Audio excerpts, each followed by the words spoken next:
इस वीडियो में हम चर्चा करेंगे कोटि रुद्र संहिता, जो कि शिव पुराण का पार्ट है, उसका 8वां अध्याय। इससे पहले के वीडियो अगर आपने नहीं सुने हैं तो आप जाके सुन सकते हैं मेरे चैनल पे। वीडियो आपको पसंद आए तो चैनल को सब्सक्राइब करिए, वीडियो को लाइक करिए और शेयर करिए दोस्तों में। महाबली शिव महात्म। 8वें अध्याय में महाबली शिव महात्म की चर्चा की गई है।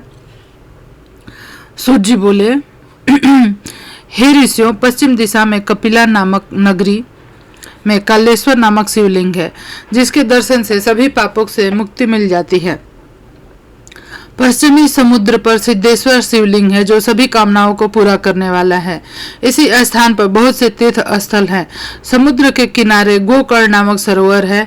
इसमें स्नान करने से ब्रह्म हत्या के पापों से भी मुक्ति मिल जाती है। जो महाबली गोकर्ण सातों रसातलों एवं गुफाओं का भ्रमण करते हैं और सदैव शिव जी का पूजन करते हैं, वे शिव रूप को प्राप्त होते हैं। इसी गोकर्ण तीर्थ में जाकर सभी नक्षत्र शिव स्वरूप हो जाते हैं। ब्रह्मा, विष्णु, इंद्र, विश्वदेव, मारुतगण, वसु, सूर्य, अश्विनी, कुमार, चंद्रमा, नक्षत्र इसके पूर्व की ओर भ्रमण करते हैं। चित्रगुप्त, अग्नि, पितृ इसके दक्षिण दिशा से दर्शन और भ्रमण करते हैं। वरुण देव गंगा, सिंधु, नर्मदा आदि नदियों के साथ पश्चिम की ओर इसका दर्शन व भ्रमण करते हैं। चंडिका, भद्रकाली, भवानी एवं भूत प्रेत पिशाच इसका दर्शन उत्तर दिशा की ओर से करते हैं। सब देवता, पितृ, गंधर्व, चारण, सिद्ध, विद्याधर, किंग पुरुष, गुहा, खग, बैताल, बलि, दिति और दैत्य पुत्र, मुनिगण एवं सर्प अपनी इच्छाओं की पूर्ति एवं कामनाओं की सिद्धि के लिए देवाधिदेव महादेव जी के दर्शन करते हैं। यहाँ स्थापित भगवान सदाशिव की मूर्ति साक्षात मोक्ष प्रदान करने वाली है। माघ माह के कृष्ण पक्ष की चतुर्दशी पर महाबल सदाशिव का पूजन आराधना किया जाता है। इस परम पवित्र प्रतिमा के पूजन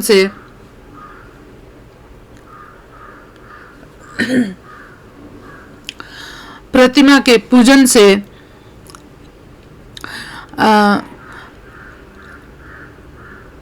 कामनाओं की इस मुनिगण एवं सर्प अपनी इच्छाओं की पूर्ति एवं कामनाओं की सिद्धि के लिए देवाधिदेव महादेव जी के दर्शन करते हैं। यहाँ स्थापित भगवान सदाशिव की मूर्ति साक्षात मोक्ष प्रदान करने वाली है। माघ माह के कृष्ण पक्ष की चतुर्दशी पर महाबल सदाशिव का पूजन आराधना किया जाता है। इस परम पवित्र प्रतिमा के पूजन से एक चंडालिनी भी अपने पापों से मुक्त हो गई थी और उसे अंत में परम पवित्र शिवलोक की प्राप्ति हुई। 9वां अध्याय चंडालिनी की मुक्ति। 9वां अध्याय चंडालिनी की मुक्ति। सूत जी बोले, हे ऋषियों, मैं आपको उस चंडालिनी की कथा सुनाता हूँ। वह चंडालिनी पूर्व जन्म में एक ब्राह्मण कन्या थी। विवाह योग्य होने पर उसके पिता ने उसका विवाह एक ब्राह्मण युवक से कर दिया। विवाह होने के पश्चात वह भोग विलास में डूब गई। विलास के कारण उसका पति बीमार होकर मृत्यु को प्राप्त हो गया, परंतु उसकी भोग की लालसा पूर्ववत ही रही। अब तो वह स्वतंत्र थी। अपनी इच्छाओं को पूरा करने हेतु वह बेश्या बन गई। तब उसके परिवार वालों ने उसे घर से निकाल दिया, उसे जंगलों में छोड़ आए।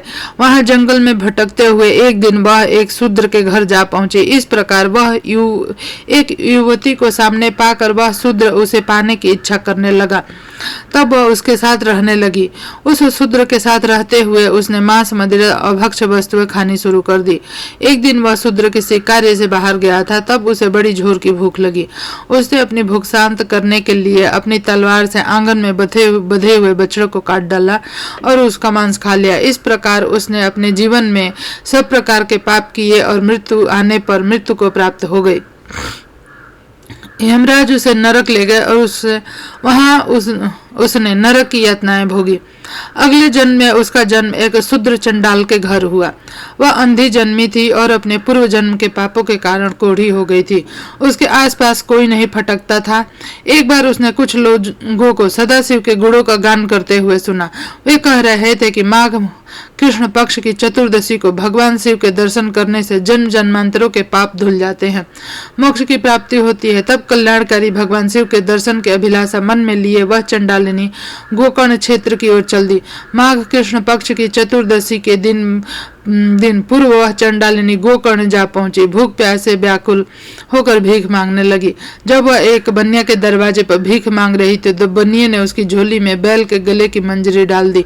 जब उस भिखारिनी ने उसे छुआ देखा तब उसे चंडालिनी को उठाकर फेंक दिया। उस मंजरी को उठाकर फेंक दिया। सौभाग्यवश वह मंजरी शिवलिंग पर जाकर गिरी। उस चंडालिनी के सारे पाप उस मंजरी के शिवलिंग पर चढ़ते ही नष्ट हो गए। अगले दिन चतुर्दशी पर उसके कुछ न खाया और इस प्रकार उसका निराहार व्रत हो गया। भूख के मारे पूरी रात जागी, इसलिए जागरण का फल भी उसे मिल गया। भगवान शिव अपने भक्तों पर सदा अपनी कृपा दृष्टि रखते हैं। उन्होंने जब गरीब चंडालिनी के पापों को नष्ट कर दिया और उसकी इच्छा से उसकी मृत्यु हो गई, उसे शिवलोक ले जाने के लिए विमान आया। उस दिव्य विमान में वह सदा के लिए सदगति पाकर शिवलोक को चली गई। हे ऋषियों, इस प्रकार अज्ञानता यह भूलवश किया गया भगवान शिव का दर्शन व पूजन भी भगवान शिव को प्रसन्न करता है, भक्तों को मोक्ष प्रदान करता है। 10वां अध्याय लोकहितकारी शिव महात्मा दर्शन। सूर्य जी बोले, हे ऋषियों, एक शाकु वंश में एक बड़ा पुण्यात्मा राजा हुआ जिसका मित्र सह तथा उसकी पत्नी का नाम दमयंती था। वह अति पतिव्रता व धर्मपरायण स्त्री थी। एक दिन राजा शिकार खेलने वन को गया। वहां उन्होंने कुम्मठ नामक दैत्य को एक महात्मा को परेशान करते देखा। उन महात्मा के कष्टों को दूर करने के लिए उन्होंने उस राक्षस को मार डाला। तत्पश्चात वापस आकर अपना राजकाज देखने लगे। उधर उस दानव के छोटे भाई कपट ने राजा से बदला लेने के लिए रसोइया का वेश बनाया राजमहल में नौकरी करने लगा। एक बार गुरु जयंती के अवसर पर राजा सिंह मित्र शाह ने अपने गुरु वशिष्ठ को भोजन के लिए आमंत्रित किया। गुरुदेव राजा के घर पधारे। उस कपटी राक्षस ने राजा के बदला लेने के लिए खाने में मांस मिला दिया। वह भोजन वशिष्ठ जी को परोस दिया, परंतु गुरु वशिष्ठ ने भोजन करने से पूर्व ही जान लिया कि इस भोजन में मांस है। यह देखकर मुनि को राजा पर क्रोध आ गया। उन्होंने राजा को सदा के लिए राक्षस बन जाने का शाप दे दिया।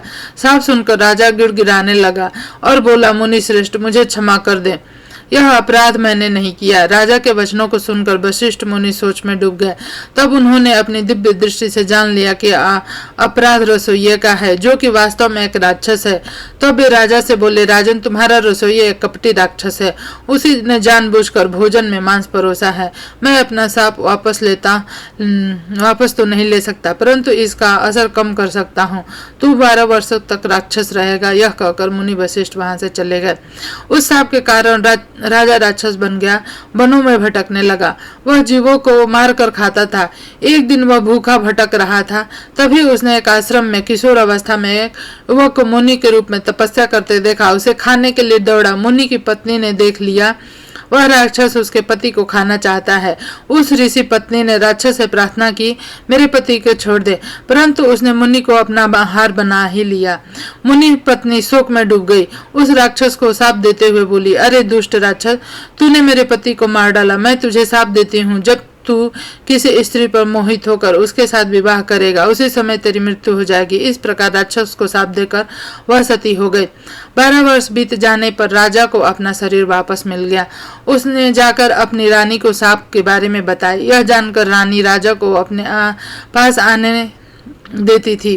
यह जानकर रानी राजा को अपने पास नहीं आने देती थी, परंतु उन दोनों की संतान न होने के कारण दोनों बहुत दुखी थे। एक दिन दुखी राजा वन में चला गया, परंतु ब्रह्म हत्या के पाप ने उसका पीछा नहीं छोड़ा।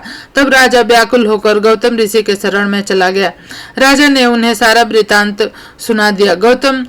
तब गौतम ऋषि बोले, हे राजन, पश्चिम दिशा जाओ, वहां गोकर्ण नामक तीर्थ है, जहां महाबल नामक ज्योतिर्लिंग है। उस कुंड में स्नान करके देवादिदेव भगवान महादेव जी का पूजन अर्चन करने से सभी पाप नष्ट हो जाते हैं। इसलिए तुम वहां जाकर शिव जी की आराधना करो, तभी तुम्हें ब्रह्म हत्या के पाप से मुक्ति मिलेगी। गौतम ऋषि के वचन सुनकर राजा प्रसन्न हुआ और उनसे आज्ञा लेकर गोकर्ण तीर्थ को चला गया। वहां उसने कुंड में स्नान करके भगवान शिव का पूजन और आराधना आरंभ कर दी। उसके फल स्वरूप राजा को ब्रह्म हत्या के पाप से मुक्ति मिल गई। 11वां अध्याय पशुपतिनाथ शिवलिंग महात्मा।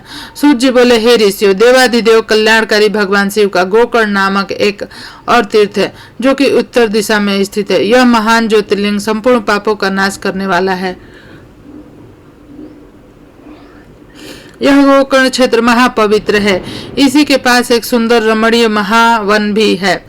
उसी महावन में चंद्रमौली भगवान शिव वैद्यनाथ के रूप में स्थापित हैं, जो कि संसार के समस्त चराचर जीवों को सुख देने वाले, उनका कल्याण करने वाले तथा उनकी कामनाओं को पूरा करने वाले हैं। उनकी महिमा अद्भुत और अद्वितीय है। यहीं पर मिश्री श्री नामक एक सुंदर मनोरम तीर्थ स्थल है। इसी स्थान पर महर्षि दधीची द्वारा स्थापित दधीचेश्वर नामक ज्योतिर्लिंग है। इस पवित्र स्थान पर आने वाले श्रद्धालु जब तीर्थ में स्नान करने के पश्चात भगवान शिव का विधि विधान से पूजन करते हैं तो उनकी सभी कामनाओं को कल्याणकारी भक्तवत्सल शिव अवश्य पूरा करते हैं। तीर्थ में स्नान करने के पश्चात शिव जी के ज्योतिर्लिंग का दर्शन करने से सभी पाप नष्ट हो जाते हैं और सभी तरह के भोग और मोक्ष की प्राप्ति होती है। इस प्रकार नैमिष नामक परम पावन तीर्थ है। यहाँ पर ऋषियों द्वारा स्थापित ऋषिश्वर ज्योतिर्लिंग स्थित है। इस पवित्र लिंग का श्रद्धा पूर्वक दर्शन करने से भक्तों के सभी दुखों और कलेशों का नाश हो जाता है। अंत समय आने पर वे सभी सुखों को भोग कर स्वर्ग को जाते हैं। हरण नामक क्षेत्र में अधापह नामक शिवलिंग है। इसके दर्शन से करोड़ों हत्याओं के पाप से मुक्ति मिल जाती है। देव प्रयाग में ललितेश्वर नामक ज्योतिर्लिंग स्थित है, जो कि अपने भक्तों की मनोकामनाओं को पूरा करने वाला है। नेपाल में पशुपति नामक ज्योतिर्लिंग स्थित है, जो कि अभिष्ट फल देने वाला है। इसके पास ही मुक्तिनाथ नामक शिवलिंग स्थित है। यह मुक्तिनाथ शिवलिंग भोग और मोक्ष प्रदान करने वाला है। इस प्रकार भगवान शिव उत्तम ज्योतिर्लिंग पृथ्वी पर सभी जगह स्थित है, अपने भक्तों की रक्षा एवं कल्याण करते हैं। 12वां अध्याय लिंग रूप का कारण।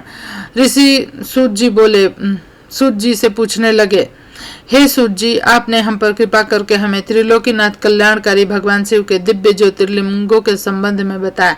अब हमें जगत माता शिव प्रिया देवी पार्वती जी को वाण रूप कहे जाने का कारण भी सब विस्तार बताइए।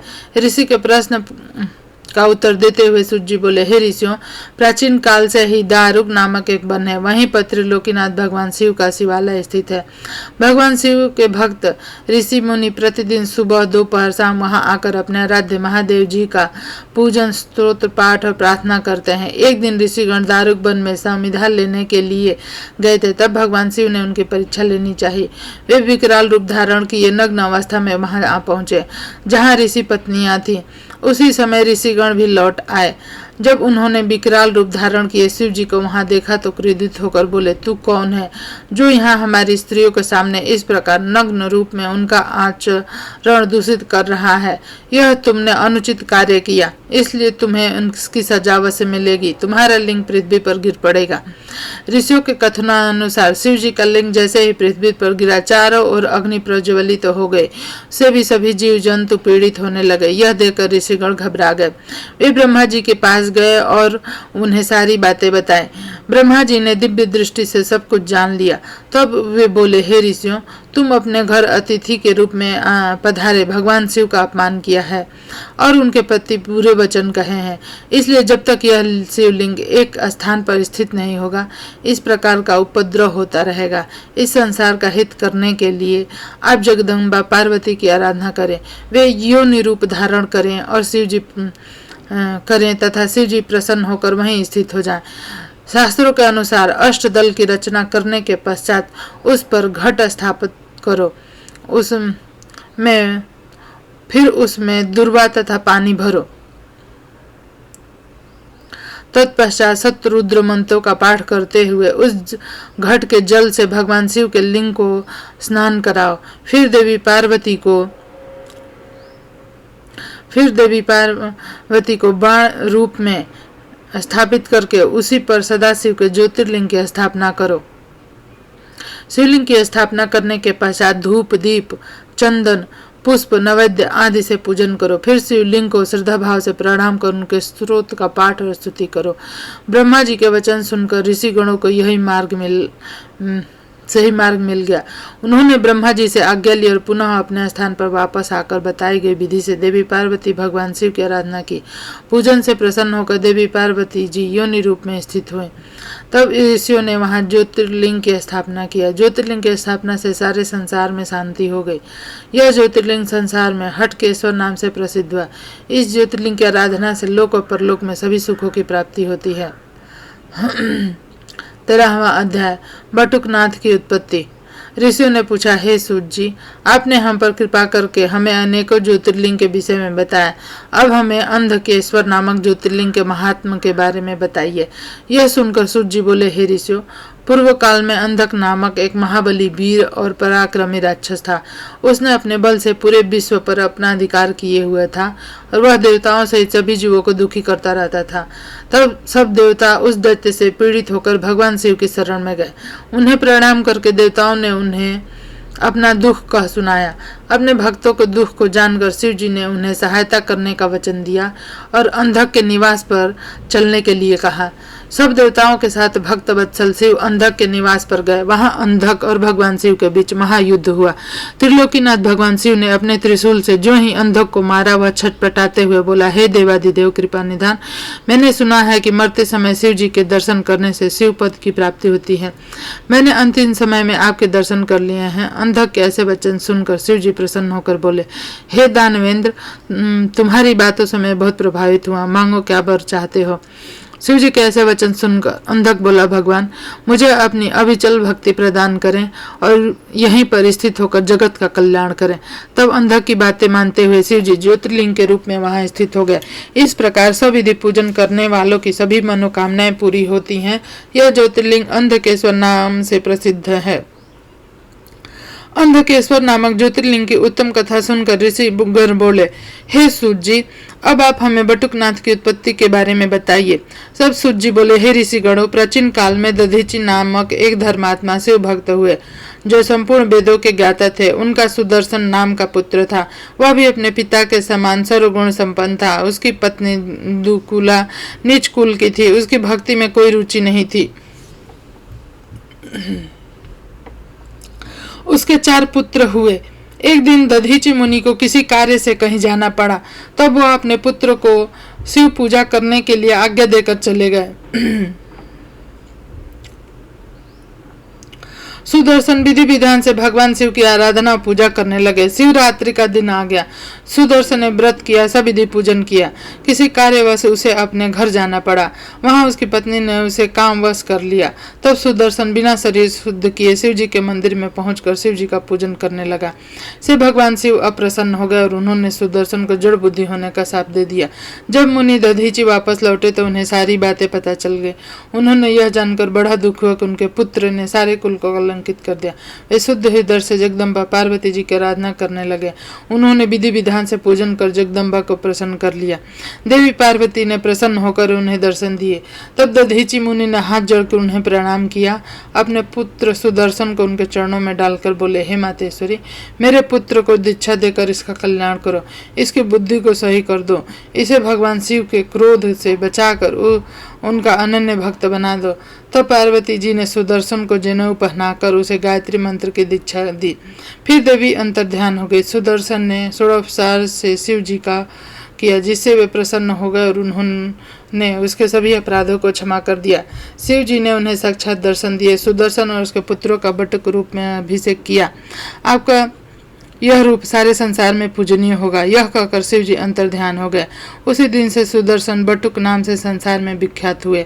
शुभ अशुभ सभी कार्यों में उनकी पूजा करने का विधान है। 14वां अध्याय, सोमनाथेश्वर की उत्पत्ति। सूत जी बोले, हे ऋषियों, जब मैं आपको सोमनाथ नामक ज्योतिर्लिंग की महिमा के बारे में बताता हूँ। प्रजापति दक्ष ने अपने अश्विनी रोहिणी नामक 27 पुत्रियों का विवाह चंद्रमा से कर दिया, जिन्हें पाकर चंद्रमा की शोभा बढ़ गई। अपनी सभी पत्नियों में चंद्रमा रोहिणी से सबसे अधिक प्रेम करते, इसलिए अन्य सभी दुखी रहती थी। एक दिन उन्होंने अपने पिता को इस विषय में बताया। तब प्रजापति दक्ष चंद्रमा को समझाने लगे। दक्ष बोले, हे जमाता, मैंने अपनी 27 कन्याओं का विवाह तुमसे किया है, परंतु आप उनसे असमानता का व्यवहार क्यों करते हैं? एक पत्नी से प्रेम अन्य से प्रेम न करना सही नहीं है, इसलिए आपको सभी पत्नियों को समान रूप से प्यार करना चाहिए। ऐसा समझाकर दक्ष अपने घर लौट गए, परंतु चंद्रदेव ने उनकी बातों को सरलता से लिया और उनके व्यवहार में कोई परिवर्तन नहीं हुआ। तब एक दिन दक्ष पुत्रियों ने पुनः अपने पिता से चंद्रमा के व्यवहार के बारे में बात की। यह जानकर प्रजापति दक्ष को क्रोध आ गया और उन्होंने चंद्रमा को क्षीण व मलिन होने का शाप दे दिया। उनके शाप के फलीभूत होने से चंद्रमा की कांति क्षीण हो गई और वह मलिन हो गए। चंद्रमा की ऐसी स्थिति देखकर देवराज इंद्र व अन्य सभी देवता मिलकर ब्रह्मा जी के पास गए। उन्होंने जाकर सब बातें बताई और चंद्रमा का उद्धार करने के लिए कहा। तब ब्रह्मा जी बोले, हे देवताओं, यह चंद्रमा बड़ा ही दुष्ट प्रवृत्ति का है। पूर्व में भी यह देवगुरु बृहस्पति की पत्नी तारा को ले भागा था। अब यह दक्ष पुत्रियों के साथ असमानता का व्यवहार कर सभी को दुखी कर रहा है। परंतु फिर भी तुम्हारी प्रार्थना पर मैं एक उपाय बताता हूँ। यदि चंद्रमा प्रभास नामक पवित्र तीर्थ में जाकर भगवान शिव की आराधना करके महामृत्युंजय मंत्र का जाप कर उन्हें प्रसन्न करे, तभी उसके दुखों को निवारण हो सकता है। ब्रह्मा जी को प्रणाम करके सब देवता इंद्र सहित चंद्रमा के पास गए, उन्हें सारी बातें बताई। तब उन्हें लेकर वे प्रभास क्षेत्र पहुंचे। वहां जाकर चंद्रमा ने विधि विधान से त्रिलोकीनाथ भगवान शिव का पूजन किया। आसन पर बैठकर महामृत्युंजय मंत्र का जाप करने लगे। इस प्रकार वे दृढ़ता पूर्वक मंत्र का जाप करते रहे। 10 करोड़ जाप पूरा होते ही भगवान शिव प्रसन्न होकर चंद्रमा के समक्ष प्रकट हो गए। उन्होंने चंद्रमा से मनोवांछित वस्तु मांगने के लिए कहा। चंद्रमा ने हाथ जोड़कर आराध्य शिव जी को प्रणाम किया और बोले, हे भगवान, यदि आप मुझ पर प्रसन्न है तो कृपा कर मेरे क्षय रोग को दूर कर दीजिए। तब भगवान शिव बोले, हे चंद्रमा, मैं प्रजापति दक्ष के शाप को समाप्त नहीं कर सकता, पर उसका प्रभाव कम कर सकता हूँ। माह के कृष्ण पक्ष के 15वें दिनों में तुम्हारी कलाएं क्षीण होंगी, शुक्ल पक्ष के 15वें दिनों में कलाएं बढ़ेंगी। चंद्रमा ने शिव जी से प्रार्थना करते हुए निवेदन किया, आप देवी पार्वती सहित यहीं पर निवास करें। तब उनकी प्रार्थना को स्वीकार करते हुए चंद्रमा के नाम से ही शिव जी सोमेश्वर कहलाए व संसार में सोमनाथ नाम से विख्यात हुए। वहीं पर चंद्र कुंड नाम से एक कुंड देवताओं ने बनाया। इस कुंड में ब्रह्मा जी व शिव जी का निवास माना जाता है। इस कुंड में स्नान करने से सभी पाप छूट जाते हैं।